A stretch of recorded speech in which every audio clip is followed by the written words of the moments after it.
एक बार की बात है, एक छोटे से गांव में एक पुरानी हवेली थी जिसे लोग भूतिया मानते थे।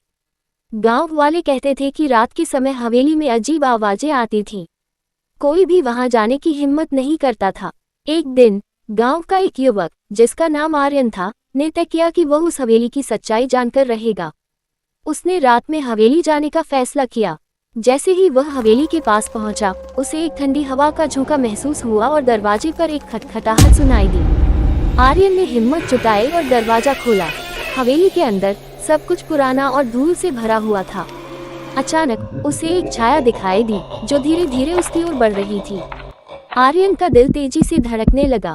उसने देखा कि वह छाया एक औरत की थी जो सफेद कपड़ों में थी और उसके चेहरे पर एक डरावनी मुस्कान थी। आर्यन ने पीछे हटने की कोशिश की, लेकिन दरवाजा अपने आप बंद हो गया। वह अब फंस चुका था। उसने सोचा कि उसे भागना चाहिए, लेकिन वह औरत उसके सामने आ गई और बोली, तुम यहाँ क्यों आए हो? आर्यन ने हिम्मत जुटाकर कहा, मैं जानना चाहता था कि तुम कौन हो। औरत ने कहा, मैं इस हवेली की मालिक हूँ, लेकिन तुम्हें यहाँ नहीं होना चाहिए। तुम्हारे लिए यहाँ रहना खतरनाक है। आर्यन ने समझा कि उसे वहां से निकलने का कोई रास्ता खोजना होगा। तभी उसने देखा कि एक पुरानी दीवार में एक दरार थी। उसने उस दरार के माध्यम से बाहर जाने की कोशिश की। जैसे ही वह बाहर निकला, उसने देखा कि सूरज उग रहा था और सब कुछ सामान्य था। आर्यन ने गांव वालों को अपनी कहानी सुनाई, लेकिन कोई भी उसकी बात पर विश्वास नहीं किया।